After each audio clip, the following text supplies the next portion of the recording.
लोकसभा चुनाव के ऐलान से पहले ही बरसातें बीत चुकी है। राजनीतिक घेरेबंदी शुरू हो चुकी है। प्रधानमंत्री मोदी और विरोधियों के बीच प्रहार और पलटवार का नया राउंड शुरू हो चुका है। प्रधानमंत्री मोदी देश भर में घूम रहे हैं, खास करके साउथ इंडिया में उनका फोकस क्लियर है। पिछले 65 दिनों में 6 राज्य घूम चुके हैं। जिस तमिलनाडु और केरल में बीजेपी के पास लोकसभा की एक भी सीट नहीं है, वहां 4 बार जा चुके हैं। दक्षिण के राज्यों को साध कर वो पहले ओडिशा और पश्चिम बंगाल पहुंचे हैं, जहां वो रैली करेंगे। आज बड़ी अपडेट यह है कि संदेशखाली से कुछ ही दूरी पर 80 से 85 किलोमीटर की दूरी है, जहां पर प्रधानमंत्री नरेंद्र मोदी का आज संबोधन होने वाला है। तो वहां से प्रधानमंत्री नरेंद्र मोदी भी एक कड़ा संदेश, बड़ा मैसेज देने वाले हैं।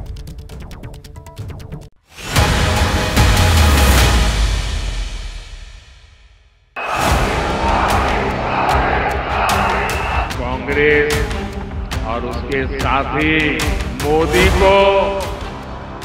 के परिवार को गाली देने पर उतर आए हैं। ये मोदी उनको आंखों में चुभता क्यों है?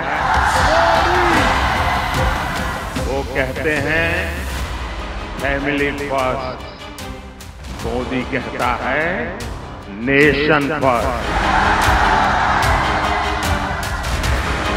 आप किसी मोदी के परिवारजन हैं, इस परिवार का घर घर झुकने नहीं।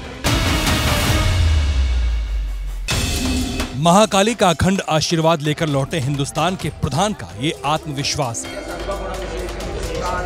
सुबह सुबह करबद्ध होकर सिकंदराबाद के श्री उज्जैनी महाकाली मंदिर पहुंचे थे भगवा राजनीति के मौजूदा ध्वजवाहक। नरेंद्र मोदी नाम धेयस्य कश्यप गोत्रोद्भवस्य अनुराधा नक्षत्रे जाताया। भक्ति भाव में विभोर प्रधानमंत्री ने करीब 200 साल पुराने मंदिर में पूजा अर्चना की, आरती की, शीश झुकाकर आशीष दिया और फिर बाहर निकले तो विकास की नई लकीर खींचते हुए तेलंगाना को कुछ यूं समझाया। तेलंगाना को दक्षिण भारत का गेटवे कहा जाता है। तेलंगाना में रेल सुविधाओं को बेहतर बनाने के लिए इलेक्ट्रिफिकेशन और दोहरीकरण का काम भी तेज गति से हो रहा है। तेलंगाना को तरक्की की सीढ़ी चढ़ाकर आसमान तक ले जाने की प्रतिबद्धता दोहराते हुए प्रधानमंत्री मोदी जब इसे दक्षिण का द्वार कह रहे थे तो इसके सियासी मायने भी निकाले जा रहे थे। पीएम मोदी ने तेलंगाना को दक्षिण का द्वार क्यों कहा? प्रधानमंत्री के बयान का राजनीतिक मतलब क्या है?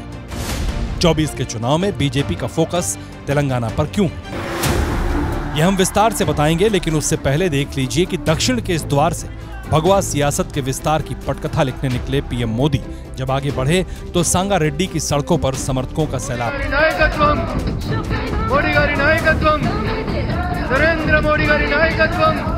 प्रधानमंत्री के सम्मान में फूलों की पंखुड़ियां बरस रही थी। जय श्री राम, जय श्री राम।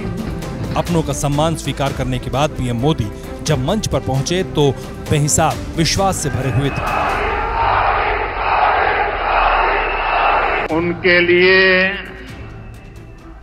उनका परिवार ही सब कुछ है।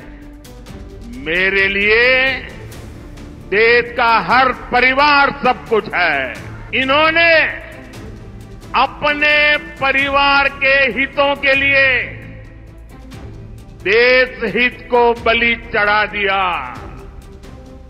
मोदी ने देश हित के लिए खुद को खपा दिया है। प्रधानमंत्री मोदी के निशाने पर वो सियासी शत्रु थे जो उन्हें सत्ताहीन करने की चुनौती दे रहे हैं और उनके लक्ष्य पर था तेलंगाना का सीमित विकास। 2 दिनों में दूसरी बार प्रधानमंत्री मोदी तेलंगाना में थे। 2 दिनों में उन्होंने तेलंगाना को 62,800 करोड़ की सौगातें दी। तेलंगाना की उन्नति की प्रतिबद्धता दोहराई। 4 मार्च को जब आदिलाबाद को विकास का उपहार दे रहे थे तब वो उसे उत्सव का नाम दे रहे थे। आज देश में विकास का जो उत्सव चल रहा है उसमें मैं अपने तेलंगाना के भाई और बहनों के बीच ये विकास का उत्सव मनाने आया हूं। जिस तेलंगाना के शहरों में 2 दिनों तक प्रधानमंत्री घूमते रहे, वहां अगले कुछ हफ्तों में बीजेपी के बड़े-बड़े दिग्गजों का जुटान होने वाला है। अब तक यही कहा जाता रहा कि बीजेपी के लिए दक्षिण का द्वार कर्नाटक है। दरअसल कर्नाटक ही दक्षिण भारत का वो पहला राज्य है जहां बीजेपी ने सरकार बनाई थी। लेकिन तेलंगाना के बारे में प्रधानमंत्री मोदी ने जब ये कहा कि तेलंगाना दक्षिण का द्वार है, उससे ये साबित हो गया कि अब तेलंगाना के आश्रय बीजेपी दक्षिण भारत में अपना प्रसार करेगी। यूं ही नहीं, बीजेपी को तेलंगाना से उम्मीदें जगी हैं। तेलंगाना में लोकसभा की 17 सीटें हैं। 2019 में बीजेपी को 4 सीट मिली थी। ये 19.65% वोट है, जो कर्नाटक के बाद सबसे ज्यादा है। जबकि 2014 में सिर्फ 1 सीट मिली थी और वोट 10% के करीब था। 2023 के आखिर में हुए विधानसभा चुनाव में 1 से 8 तक पहुंचने वाली बीजेपी लोकसभा चुनाव में डबल डिजिट में पहुंचना चाहती है। लेकिन आगे का सवाल है, ये कैसे संभव होगा? राजनीति का रट्टा मारने वाले ये जानते हैं कि जहां जहां क्षेत्रीय पार्टियां मजबूत होती हैं, वहां बीजेपी की डगर मुश्किल होती है, और जहां जहां बीजेपी का सीधा मुकाबला कांग्रेस से होता है, वहां पर सीधे सीधे नरेंद्र मोदी को फायदा मिलता है। तेलंगाना की सियासी स्थिति को समझिए जरा। बीआरएस सत्ता से बेदखल हो चुकी है। अब उससे टकराना बीजेपी के लिए ज्यादा मुश्किल नहीं है। सत्ता में कांग्रेस है और राष्ट्रीय स्तर पर कांग्रेस को चुनौती देना और उसे हराना बीजेपी के लिए आसान रहा है। प्रधानमंत्री मोदी जब तेलंगाना में थे तो उन्होंने परिवारवाद के बहाने कांग्रेस और बीआरएस दोनों पर जमकर प्रहार किया।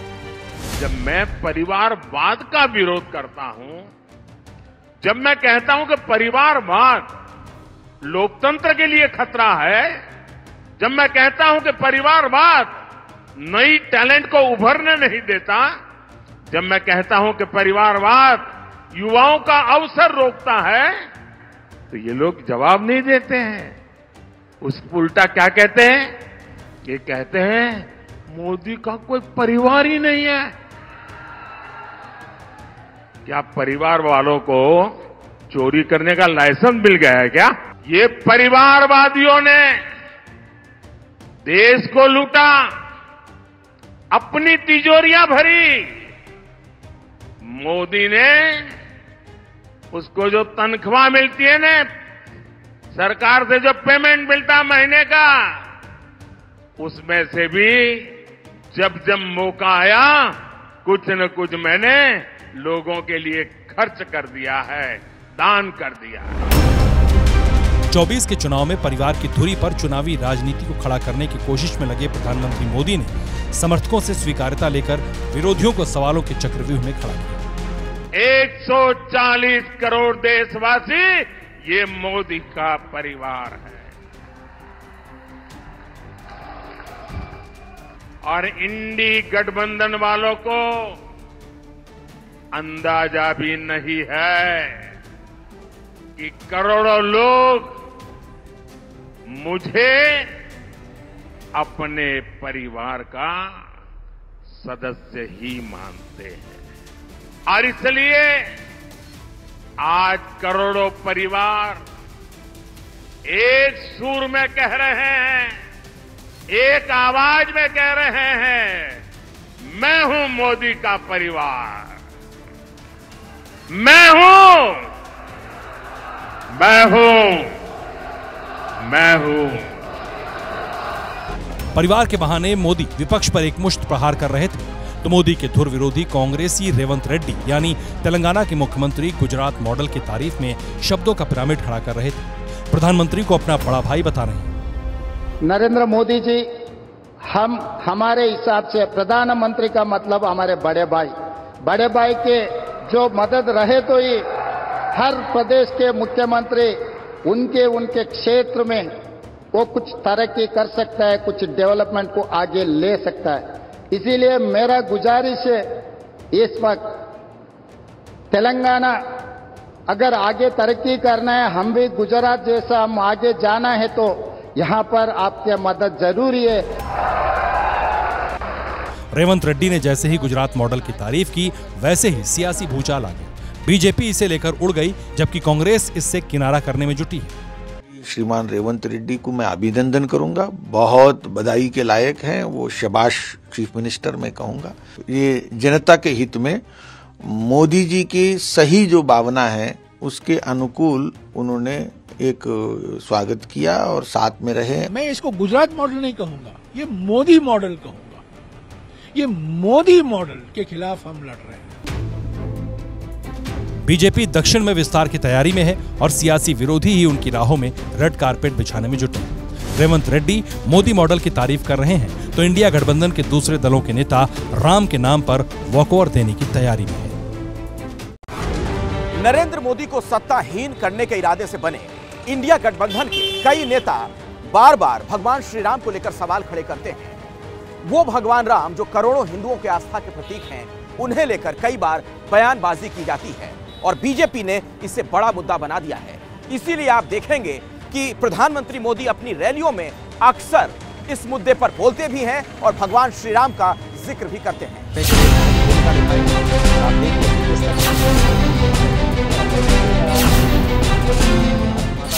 ने कहा था कि हम सब मिलकर अयोध्या के भव्य मंदिर में भगवान राम का स्वागत करेंगे।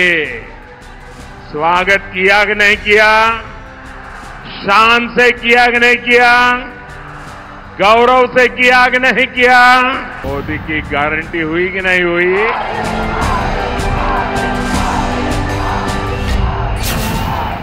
सांगारेड्डी में खड़े प्रधानमंत्री मोदी राम मंदिर के जरिए अपने उस पुरातन वोट बैंक को साध रहे थे जिसकी सोच में सनातन है। भारत माता की।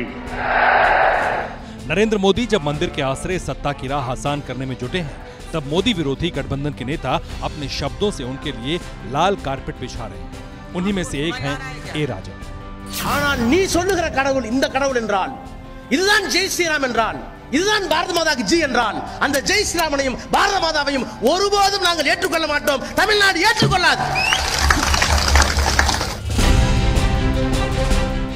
मर्यादा पुरुषोत्तम श्री राम के नाम पर मर्यादा का पिंडदान करने वाले ए राजा कौन है वो जान लीजिए। ए राजा देश के पूर्व केंद्रीय मंत्री, इंडिया गठबंधन में शामिल डीएमके के वरिष्ठ नेता, इस वक्त नीलगिरी से सांसद है। जो शख्स 7 बार सांसद है वो सनातन पर और श्री राम पर सवाल उठा रहा है। जिस डीएमके के नेता ए राजा हैं, उसी पार्टी के हैं उदयनिधि स्टालिन भी। उदयनिधि स्टालिन को सुप्रीम कोर्ट ने कड़ी फटकार लगाई है। सनातन को लेकर जिन अपशब्दों का इस्तेमाल स्टालिन ने किया था, उस पर कोर्ट का साफ तौर पर यह कहना था कि आप कोई आम व्यक्ति नहीं हैं, आप एक मंत्री हैं। आपको यह पता होना चाहिए कि आप किन शब्दों का इस्तेमाल कर रहे हैं और इसके क्या परिणाम हो सकते हैं। 3 मार्च को अपनी पार्टी के सर्वोच्च नेता और तमिलनाडु के मुख्यमंत्री के जन्मदिन पर बेकाबू हुए ए राजा ने हिंदुस्तान को मुल्क तक मानने से इनकार कर दिया। நல்லா புரிஞ்சுங்க, இந்தியா எப்போதும் ஒரு நாடு அல்ல. ஒரே நாடுனா ஒரே மொழி, ஒரே பண்பாடு, ஒரே கலாச்சாரம் இருந்தால் ஒரு நாடு. இந்தியா நாடல்ல, இந்தியா துணை கண்டம், sub continent. So India is not a country, it is a subcontinent. ये वही ए राजा हैं जो संसद में खड़े होकर 11 बार देश की अखंडता और अक्षुण्णता की शपथ ले चुके हैं। देश की अखंडता की शपथ लेने वाले ए राजा वोट की खातिर बर्थडे पार्टी में ऐसे मदहोश हुए कि सारी सीमाएं लांघ गई। जाहिर है इस जुर्रत के बाद ए राजा पर प्रचंड प्रहार होना शुरू हो गया। ए राजा और डीएमके के जरिए इंडिया गठबंधन पर सवाल उठाए जा रहे हैं। ये इंडिया गठबंधन या तो भारत के आस्था, संस्कार, संस्कृति, सनातन के अपमान पर चुप रहता है, मौन स्वीकृति या बोलने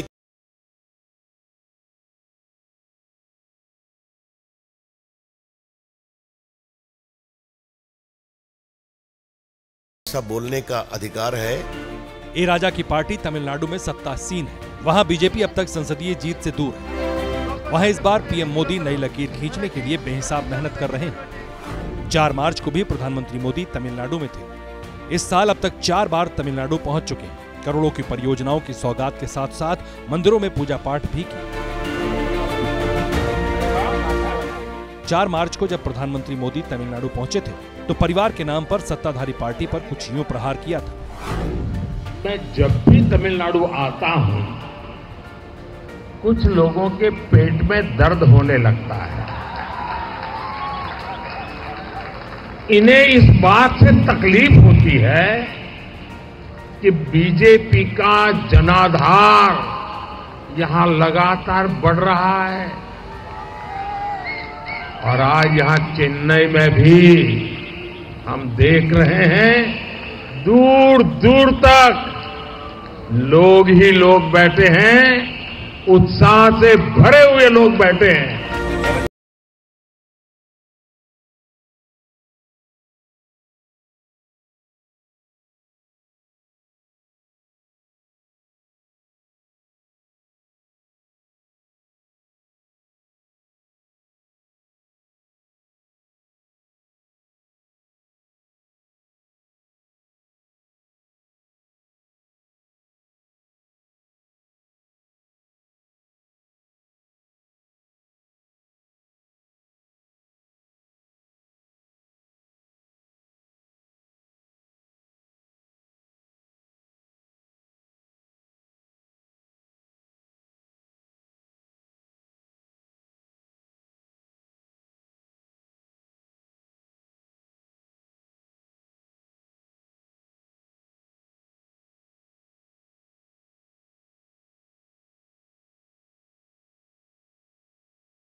जैसे ही घड़ी का काटा दोपहर 2:30 पे आए, बबीता जी का दिल सास बहू साजिश के लिए मचल जाए।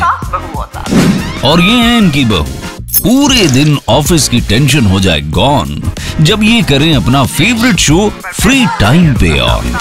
इनकी तरह आप भी देखें अपना फेवरेट शो अपने टाइम पर और डाउनलोड कीजिए एबीपी लाइव ऐप अपने स्मार्ट टीवी पर।